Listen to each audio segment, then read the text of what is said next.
Hello students, this is the 23rd lecture of Electronic Measurement 2. In this session we will discuss about digital display unit. One of the digital display unit is LCD. तो इस session में हम लोग जो है LCD के बारे में डिस्कस करेंगे और अगले सेशन में हम लोग LED के बारे में डिस्कस करेंगे. तो LCD का जो फुल फॉर्म होता है वो लिक्विड क्रिस्टल डिस्प्ले होता है. ओके तो यहाँ पर लिक्विड भी है और क्रिस्टल भी है. दैट मीन्स कि यहाँ पर टू स्टेट्स ऑफ मैटर को कंबाइन किया जाता है कि सॉलिड और लिक्विड. क्रिस्टल मीन्स सॉलिड और लिक्विड जो है वो लिक्विड ही फॉर्म में रहेगा. उसका यूज़ हम लोग यहाँ पर करते हैं. तो यहाँ पर लिक्विड क्रिस्टल का जो मेन पर्पस होता है कि वो इमेज को विजिबल करना. जो भी हमारा करंट इमेज के अकॉर्डिंगली जो भी करंट जाएगा उसको ये विजिबल करेगा विद हेल्प ऑफ मोबिलिटी या turbulence in liquid crystal. Okay तो यहाँ पर लिक्विड क्रिस्टल का जो डिस्प्ले होता है वो काफ़ी पतला होता है और इसका यूज़ जो है laptops, TV screen, cell phone, video games और आप लोग जो कैलकुलेटर वगैरह में भी आप लोगों का LCDs होता है. ओके नेक्स्ट है कि लिक्विड क्रिस्टल को में बहुत सारा लेयर्स होता है. जब इसको हम लोग कंपोज करते हैं, बनाते हैं तो उस टाइम पर यहाँ पर बहुत सारा लेयर्स होता है जिसमें टू पोलराइज्ड पैनल्स होते हैं और फिल्टर्स और इलेक्ट्रोड भी होता है.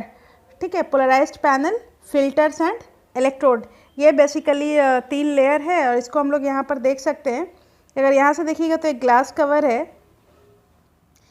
कवर है, उसके बाद पोलराइज्ड फिल्म है, ये पोलराइज्ड पैनल हो गया. उसके बाद जो है ग्लास फिल्टर है एंड दिस इज़ द आपका जो है आपका 7 सेगमेंट डिस्प्ले का ये कनेक्शन है. उसके बाद LCD है. ओके लिक्विड क्रिस्टल लेयर जो होता है, लिक्विड क्रिस्टल लेयर होता है. उसके बाद फिर निगेटिव इलेक्ट्रोड है, इलेक्ट्रोड्स भी इसमें होता है. फिर ग्लास फिल्टर है और उसके बाद जो क्या है मिरर है और पोलराइजिंग फिल्म है. तो यहाँ पर देखिएगा कि पोलराइजिंग फिल्म जो है वो 2 पोलराइजिंग फिल्म है, एक ग्लास है और निगेटिव इलेक्ट्रोड है. और यहाँ पर जो है 7 सेगमेंट के डिस्प्ले को हम लोग यहाँ पर जो है देख रहे हैं. ओके तो इसका कंस्ट्रक्शन आइए अब हम लोग यहाँ पर जो है इसका कंस्ट्रक्शन देखते हैं. तो लिक्विड क्रिस्टल जो इसमें यूज़ होता है वो साइक्लोहेक्साइल, साइक्लोफेनाइल या फिर साइक्लोफेनाइल जो है इस टाइप, साइक्लोहेक्साइल फेनाइल इस टाइप का जो है ऑर्गेनिक कंपोनेंट्स जो है यहाँ पर यूज़ किया जाता है. इसका जो है इसमें लिक्विड क्रिस्टल के लेयर में क्या करते हैं कि 2 ग्लास का इलेक्ट्रोड्स यूज़ होता है. ठीक है, जिसका यूज़ जो है हम लोग लाइट को स्कैटर करने में करते हैं. अब यहाँ पर है कि लिक्विड क्रिस्टल 2 तरह का होता है, एक ट्रांसमिटिव टाइप होता है और एक रिफ्लेक्टिव टाइप होता है. फर्स्ट ऑफ ऑल एक चीज़ आप लोग और जान लीजिएगा कि ये जो LCD जो वर्क करता है वो लाइट के मॉड्यूलेशन पर ये वर्क करता है. ओके तो यहाँ पर आप देखते हैं कि ट्रांसमिटिव टाइप से सिग्नल जो है ट्रांसमिटिव टाइप जो लिक्विड क्रिस्टल है वो क्या होता है. तो इसमें जो ट्रांसमीटर सेल होता है, both the glass sheets are transparent so that the light is scattered in forward direction when cell becomes active. That means कि यहाँ पर जो कहने का सेंस है कि ट्रांसमीटर टाइप मतलब जो यहाँ पर लिक्विड जो होता है और इसमें जो ग्लास लगा रहता है वो दोनों आपस में ट्रांसपेरेंट होता है, पारदर्शी होता है. ओके तो जब हम लोग यहाँ पर जो भी करंट इनपुट करते हैं तो हमारा जो क्रिस्टल्स होता है या फिर इसमें जो बोलें कि जो भी आइटम्स होता है वो आयंस जो होता है वो क्या हो जाता है, एक्टिव हो जाता है. और जो है आप लोगों का जो लाइट जो भी इसमें से उसके एक्टिवनेस, टर्बुलेंस जो होता है उसके वजह से जो लाइट निकलता है वो फॉरवर्ड डायरेक्शन में सामने की तरफ क्या होता है, स्कैटर्ड होता है. ठीक है, नेक्स्ट है आपका रिफ्लेक्टिव टाइप. तो रिफ्लेक्टिव टाइप में जो है यहाँ पर reflecting surface of glass sheet, यहाँ पर जो है बैक साइड में एक ग्लास शीट का यूज़ करेंगे जो कि रिफ्लेक्टिव टाइप का सरफेस उसमें होता है. ठीक है, मतलब ब्लैक शीट है, दैट मीन्स कि वो कलर को हमारा क्या करता है, वो पार्टिकुलर जो कलर हम लोगों को डिस्प्ले पर दिखाना होगा उस कलर को वो रिफ्लेक्ट करेगा. ओके तो यहाँ पर जब क्या होता है कि जब लाइट इंसिडेंट होता है फ्रंट सरफेस पर of the cell, तो scattered light is cell is scattered by the activated cell. आइए हम लोग यहाँ पर डायनेमिक स्कैटरिंग देखते हैं। जैसे ही जब हम लोग पोटेंशियल नहीं देते हैं तो हमारा जो लिक्विड होता है वो ट्रांसपेरेंट होता है और उसका जो भी मॉलिक्यूलर अलाइनमेंट होता है वो मतलब स्टिल होता है, ठहरा हुआ रहता है। साथ जितना मॉलिक्यूल से सब एक जगह पर स्टिल रहता है अपने अपने पोजीशन पर।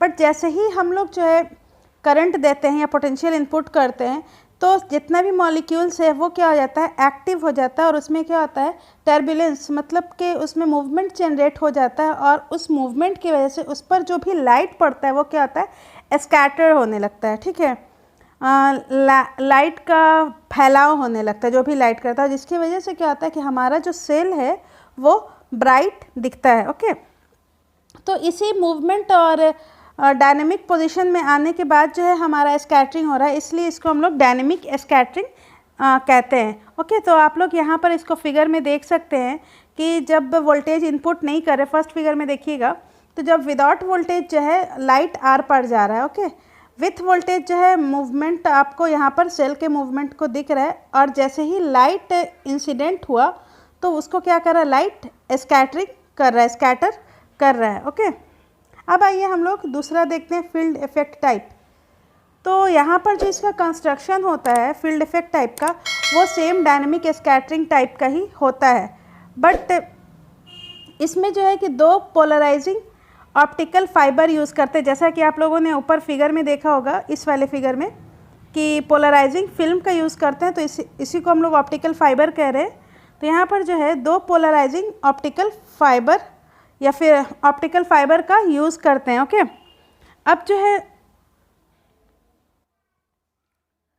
तो इसका जो कंस्ट्रक्शन होता है वो डायनेमिक स्कैटरिंग टाइप का सिमिलर होता है और इसमें जो है तो two thin polarising optical fibre जो है यूज़ करते हैं। ओके, अब इसमें क्या होता है कि इसमें जो स्कैटरिंग जो होता है, स्कैटरिंग का जो प्रोसेस होता है वो डायनेमिक स्कैटरिंग से थोड़ा अलग होता है। सबसे पहले जो इसमें फील्ड इफेक्ट जो जनरेट करते हैं वो न्यूमेटिक मटेरियल के हेल्प से हम लोग करते हैं, जो कि अनएक्सरसाइज्ड लाइट को ये क्या करता है, ट्विस्ट करता है। ठीक है, जनरल जो स्कैटर्ड लाइट है अनएक्सरसाइज्ड मतलब जो कि मतलब एक डायरेक्शन में नहीं है, उसको ये क्या करता है, ट्विस्ट कर देता है। ओके, तो न्यूमेटिक, सबसे पहले देखते हैं न्यूमेटिक मटेरियल क्या होता है। तो न्यूमेटिक मटेरियल एक तरह का लिक्विड क्रिस्टल है जिसमें क्या होता है कि इसका जो मॉलिक्यूल्स है वो अरेंज नहीं होता है पहले से। वहाँ पर आप लोग देख रहे थे डायनेमिक टाइप में कि जब हम लोग करंट नहीं फील कर रहे थे, फेड कर रहे थे, तो हमारा जो मॉलिक्यूल्स का अरेंजमेंट था वो सीरियली था।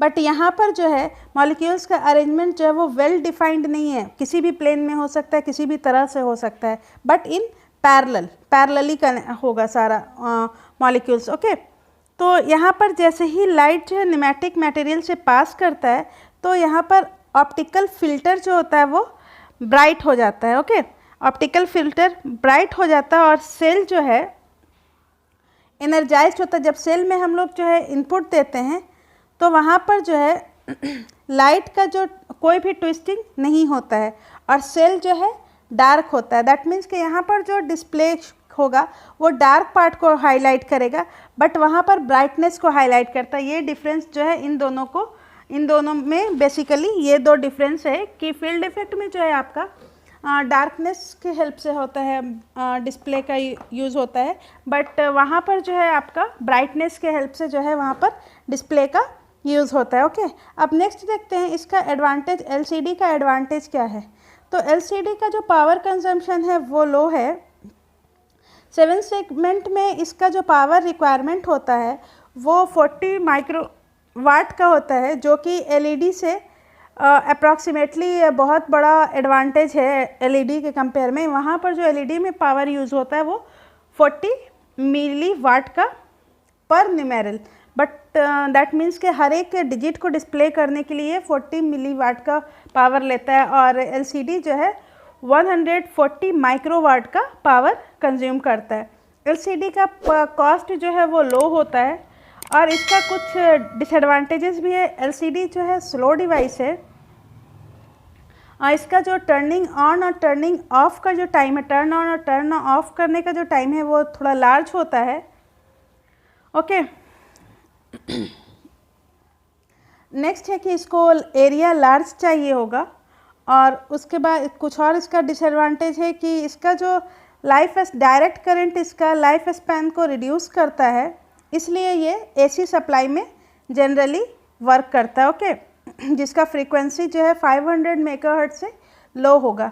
तो ये कंप्लीट जो है आपका एलसीडी का डिस्क्रिप्शन है। और इसमें अगर कोई प्रॉब्लम है तो you can make a comment or you can ask me. Okay, thank you. Till then, keep learning, keep watching. Thank you.